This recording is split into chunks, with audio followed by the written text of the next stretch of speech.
Ibn Taymiyyah he dies in Damascus, in jail in 1328.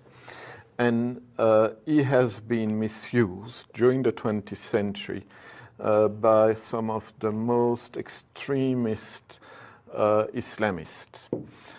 He is quoted, for example, in the 9/11 Commission official report as being the ancestor, the spiritual ancestor of Osama bin Laden. So to work about him is also to go a little bit into a minefield. But then when you read him, you realize that those who have misused him for terrorist purposes only read texts that he wrote to call for the resistance of Syria against the invasion of the Mongols at the end of the 13th century. But they start using those texts that were texts of national resistance against an invader.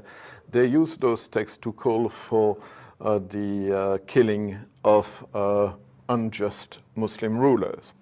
And so if you go to other texts written by Ibn Taymiyyah, you realize that he was the most loyal subject of the Mamluk sultans under whose authority he was living, and who were not better than the Mongols.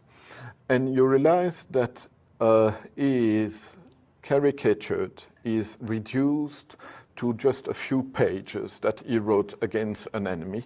And when you look at other texts, which is quite easy because you can access them on internet or on CD-ROMs, or most of his writings have been published, you realize that you have there somebody who is at the same time probably the greatest in later Muslim theologian, and somebody who has a very, very moderate approach to the religion. He is a mufti, which means a religious scholar who has to give opinions about everything, every